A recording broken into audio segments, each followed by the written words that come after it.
பொடிநடையாக அமெரிக்காவை வலம் வருவோம். கடல் மேல் சிவப்பு கம்பளம் விரித்து ஐரோப்பாவில் குடிபுகுவோம். நம் காதலை கவி பாடவே செல்லியின் வைரனின் கல்லறை தோக்கத்தை கலைத்திடுவோம்.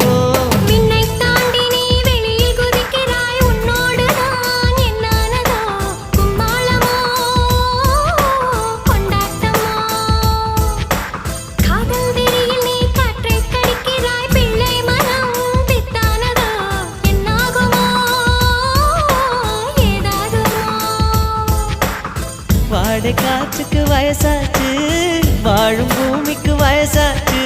கோடியுகம் போனால் என்ன, காதலுக்கு எப்போதும் வயசாகாது.